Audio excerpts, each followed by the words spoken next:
Alors nous avons tendance à condamner moralement la migration économique alors que son ressort, se déplacer dans l'espace pour améliorer son sort, est tout à fait banal. Et là, je me permettrai de lire à ce sujet, une fois n'est vraiment pas coutume, un éditorial de Riss. Riss, c'est le dessinateur qui dirige la rédaction de Charlie Hebdo depuis l'attentat islamiste du 7 janvier 2015. Nous sommes en juin 2018.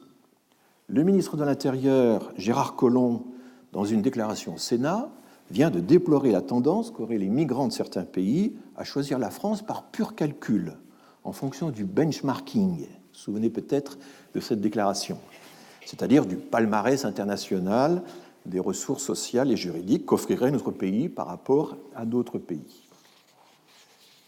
Et voilà le début de l'éditorial de Riss qui cite la déclaration de Gérard Collomb. Les migrants aussi font un peu de benchmarking pour regarder les législations à travers l'Europe qui sont, on va dire, les plus fragiles. Telle nationalité que je ne citerai pas se dirige plutôt vers tel pays, non pas parce qu'elle est plus francophile, mais tout simplement parce qu'elle juge que là, c'est plus facile, etc. Et Riss continue, mais qu'y a-t-il de choquant à ça? Tout le monde fait ça. Je continue de citer Riss. Google choisit le pays le plus avantageux fiscalement pour installer son siège et payer moins d'impôts. Des chanteurs de variété se font domicilier en Patagonie et des patrons créent des sociétés écrans dans les paradis fiscaux pour les mêmes raisons. Curieusement, il n'y a qu'aux migrants qu'on fait le procès de choisir ce qu'il y a de meilleur pour eux. Ils ne cherchent pas à arnaquer le fisc, mais seulement à avoir la garantie que là où ils migrent, ils bénéficieront d'un minimum de protection sociale et juridique que leur pays d'origine ne leur donnait pas. Donc choisir sa destination pour ne plus être traité comme un chien serait donc plus grave que la choisir pour profiter d'une législation fiscale qui vous fera gagner des millions d'euros. La protection des biens passe une fois de plus avant la protection des personnes. Alors Riss poursuit, je ne peux pas vous lire la totalité de l'édito. Qu'est-ce que les migrants devraient faire pour ne pas être désignés du doigt comme des coupables? Ils devraient se résigner à suivre leur destin comme les branches emportées par le cours de la rivière. Un migrant qui se contente d'être un bout de bois à la surface de l'eau est un bon migrant, mais les pauvres ont parfois envie d'être autre chose que des brindilles dans le vent. Voilà, alors ça continue. Une étude de l'OMS vient de montrer que l'espérance de vie des Américains est passée légèrement en dessous de celle des Chinois. La dégradation du système de santé et surtout l'explosion du nombre de morts par overdose ont ramené la première puissance du monde presque au même niveau que la Chine. Alors pourquoi les migrants mexicains s'obstinent-ils à vouloir vivre aux États-Unis plutôt qu'en Chine? Et là, Riss a plusieurs explications, parce que c'est moins loin, mais aussi parce qu'on y trouve un truc pas encore très développé en Chine, les droits de l'homme. En Europe aussi, les multinationales font de l'optimisation fiscale. Pourquoi les migrants devraient-ils être coupables de faire de l'optimisation de leurs droits de l'homme? Voilà. Alors, oui, la fin est pas mal aussi. Alors qu'ils flottent sur leur bateau en plastique, juste au-dessus des milliers d'ossements humains au fond de la Méditerranée, les migrants qui espèrent vivre en France ou en Italie, plutôt que de mourir en Libye, raisonnent sans le savoir, comme beaucoup d'hommes politiques européens. Est-il plus avantageux pour ma carrière politique de débarquer dans un parti de droite ou dans un parti de gauche? Pour les hommes politiques, il est même permis, quand l'air du temps évolue, de changer de camp et de retourner sa veste. On commence à gauche et on finit à droite, ou l'inverse, en fonction des opportunités. Mais ces migrants de la politique qui choisissent le parti le plus favorable à leurs ambitions politiciennes ne prennent pas beaucoup de risques. S'ils se trompent, ils subiront au pire une traversée du désert de quelques années et on les verra réapparaître comme une bouteille qui remonte à la surface après un naufrage. Pas les migrants, eux, restent toujours au fond. Bon. Alors, évidemment, ce texte n'a pas de prétention scientifique, et pour reprendre les catégories de l'analyse rhétorique du discours, Riss manie tour à tour le logos, le pathos et l'éthos, c'est-à-dire le raisonnement rationnel, l'appel aux émotions, le jugement sur les personnes. Bon, il est normal, évidemment, qu'il dose ces trois ingrédients différemment de ce que ferait l'auteur d'un article scientifique. Ceci étant, le parallèle dressé par Riss entre les différentes façons de poursuivre son intérêt selon qu'on est simple migrant ou actionnaire d'un GAFA, par exemple, me semble tout à fait pertinent. La preuve, par le contraire, c'est finalement une démarche scientifique en soi. Et Riss met en évidence le fait que nous, dans cette scène du jugement dernier, et je reviendrai sur cette comparaison, dans cette scène du jugement dernier où nous convoquons autrui pour trier les bonnes et les mauvaises motivations avant de déclarer qui sera sauvé, nous avons en réalité 2 poids, 2 mesures. Les mêmes motivations sont jugées beaucoup plus sévèrement quand il s'agit de migrants.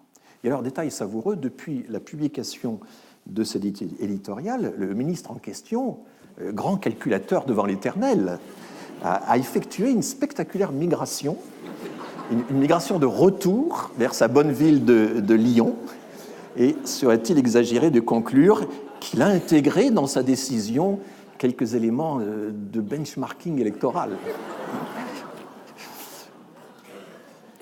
Alors, 2 poids, 2 mesures dans l'appréciation des bonnes ou des mauvaises raisons de migrer, eh bien, c'est aussi ce que nous faisons. C'est aussi ce que nous faisons quand nous parlons des expatriés français par contraste avec les émigrés du Sud.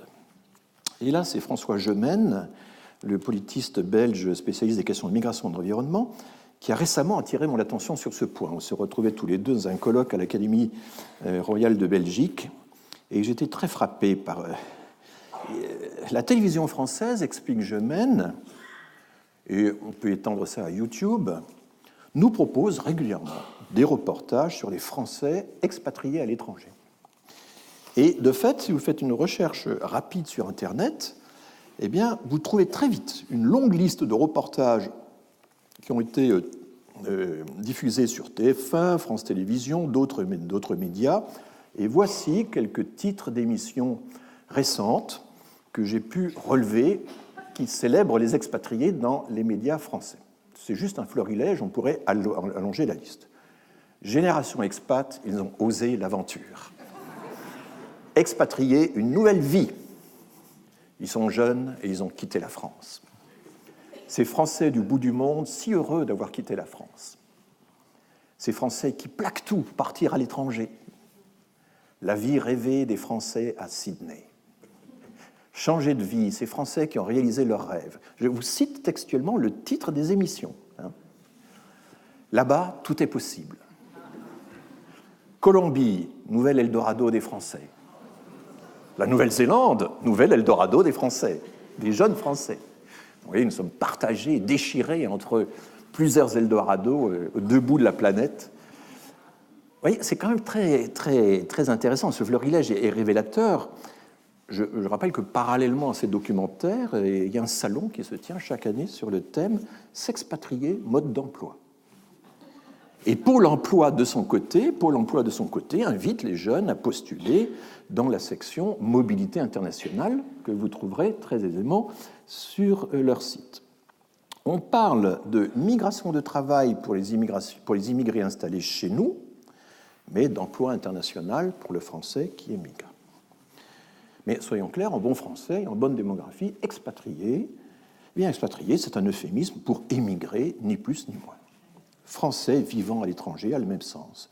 Et réciproquement, pour le pays de destination, les personnes, fussent-elles françaises, que nous qualifions d'expatriés sont tout simplement des immigrés, puisqu'ils respectent les critères que je vous ai donnés, nés étrangers à l'étranger, ayant franchi une frontière, installés pour une durée d'au moins 1 an, les critères sont remplis. Alors leurs occupations, quand on regarde un petit peu tous ces reportages, sont des occupations passionnantes. Elles couvrent toutes sortes de qualifications. Il y a des étudiants, il y a des serveurs, il y a des restaurateurs, des réceptionnistes, des infirmières, des agents immobiliers, des guides, des techniciens ou ingénieurs de maintenance sur des sites gaziers ou pétroliers, des consultants, des enseignants. On ne compte pas d'exilés parmi eux, si ce n'est, mais si peu, des exilés fiscaux. Et salariés ou indépendants, ils ont tous l'esprit d'entreprise.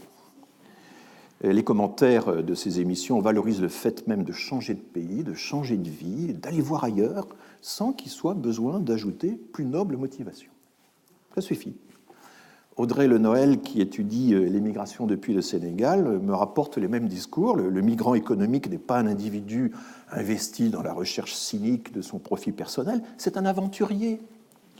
Il est doté d'une mentalité d'expat. Et la littérature des migrants, ou les témoignages plus ou moins reconstitués du parcours des migrants, insistent beaucoup sur le thème de l'aventurier. Et le retour au pays, évidemment, est difficile, car si la migration n'a pas tenu ses promesses, et le problème se pose également pour les émigrés français. Et il est traité dans des documentaires, je peux encore vous signaler d'autres titres, tels que « Expat, le difficile retour ». Alors, faut-il en conclure qu'en dehors des étudiants, ces émigrés français relèvent tous de la migration économique? Est-ce qu'on va appliquer, osera-t-on appliquer à nos compatriotes des catégories forgées pour le traitement des étrangers?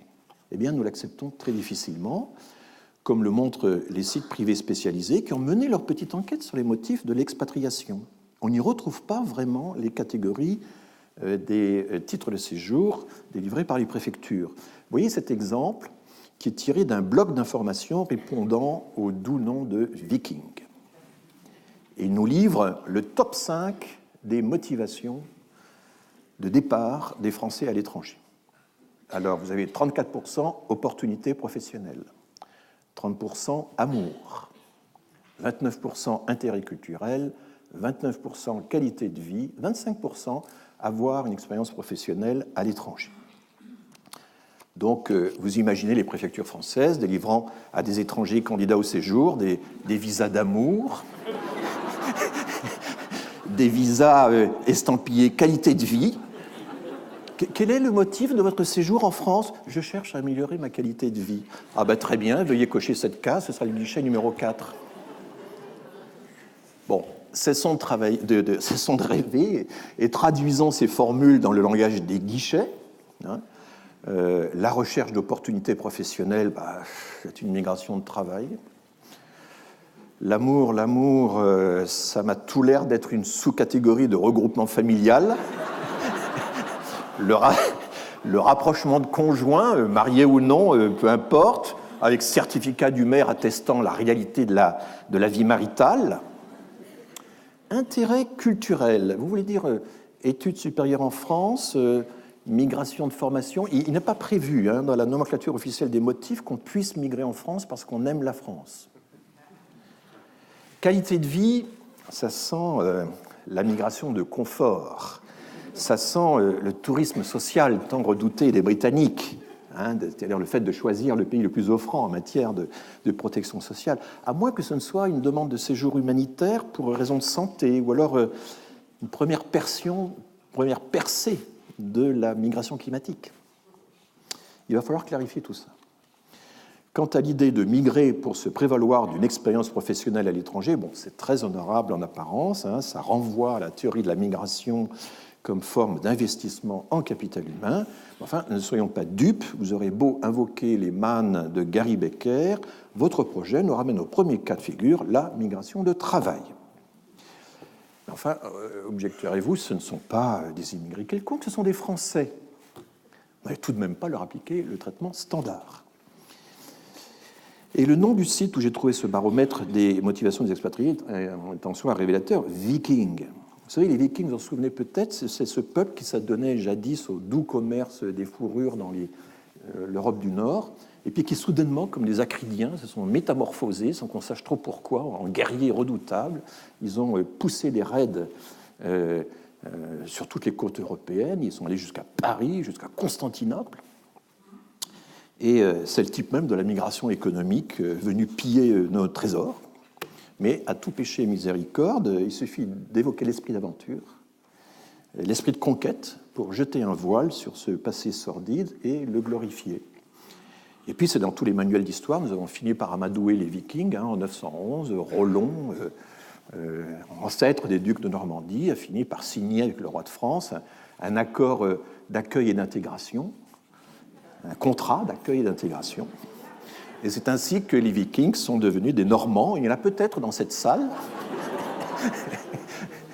Et pourquoi je me polarise sur les Vikings? Parce que je cite ça dans mon livre Avec l'immigration. J'en avais discuté avec Jacques Dupaquier, qui était un historien des populations, qui avait été directeur d'études à l'École pratique des études et qui avait consacré toute sa retraite à essayer de rétablir les vrais chiffres, la vérité sur les vrais chiffres de l'immigration, et qui était vraiment très, très obsédé. Il a laissé une grande interview autobiographique dans une revue d'histoire à ce sujet, par le fait que la France était de plus en plus occupée par des allogènes. C'était l'expression qu'il avait utilisée. Et un jour, on était ensemble en Normandie, d'ailleurs, dans un colloque sur Turgot. Et il m'a dit, moi, dans mon ascendance, les seuls étrangers que j'ai, ce sont des Vikings. Ça, c'est une immigration qui, avec le temps, est devenue acceptable.